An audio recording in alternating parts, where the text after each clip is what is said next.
నిత్య పూజలివివు నేరిచినను ప్రత్యక్షమైనట్టి పరమాత్మునికి నిత్య పూజలివివో.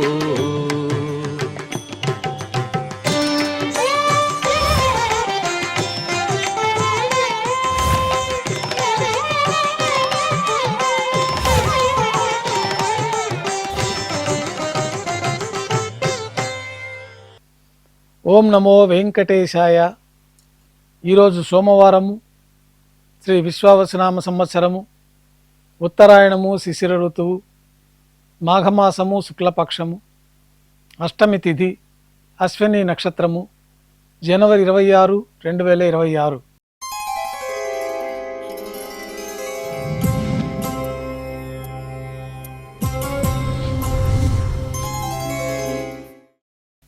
ప్రాతకాల నైవేద్యాల్లో భాగంగా అన్నప్రసాదాలు, పన్యారాలు నైవేద్యంగా సమర్పించి సాతుమర పూర్తి అయిన తర్వాత భక్తులని సర్వదర్శనానికి అనుమతిస్తారు.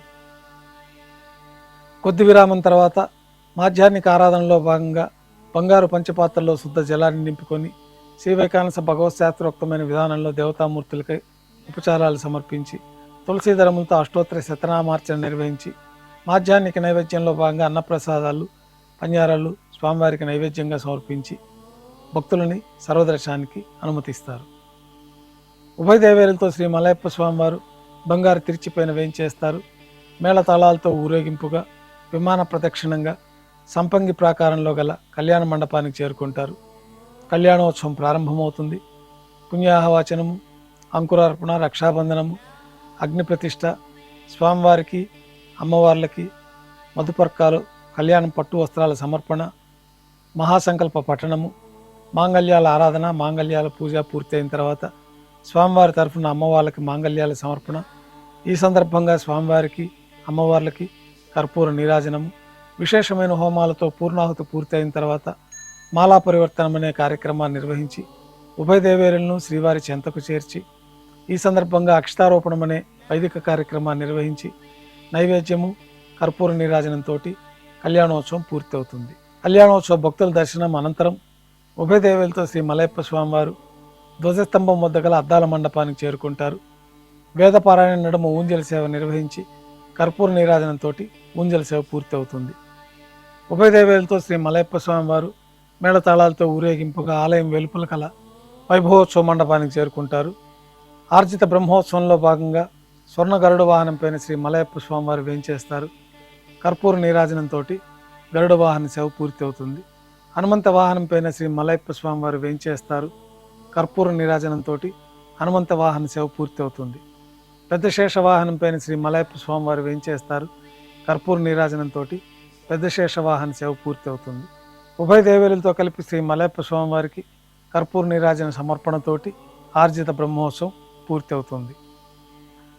సాయం సంధ్య వేళలో 1000 దీపాలతో అలంకరించబడి ఉన్న సహస్ర దీపాలంకరణ సేవ మండపానికి ఉభయ దేవేలతో శ్రీ మలయప్ప స్వామివారు మేళతాళాలతో చేరుకుంటారు. వేదం, గానం, నాదం నడుమ సహస్ర దీపాలంకరణ సేవ జరిపి నక్షత్ర నీరాజనము, కర్పూర నీరాజన సమర్పణతోటి దీపాలంకరణ సేవ పూర్తి చేసుకొని 4 తిరువీధుల ఉత్సవం జరుపుకొని ఆలయంలో వేయించేస్తారు. ఆలయంలో నైవేద్యం పూర్తి అయిన తర్వాత గర్భాలయంలో వేయించేస్తారు. వెంటనే రాత్రి తోమాల సేవ ప్రారంభమవుతుంది.